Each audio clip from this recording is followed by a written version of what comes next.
28 is 2 over 5 of what number?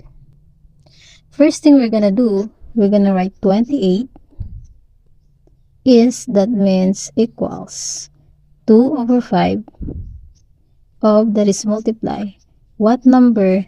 So we're gonna write n because that is unknown.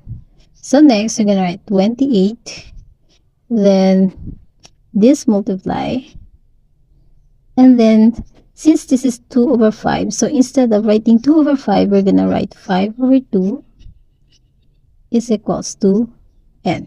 So now 28 times 5, that is 140,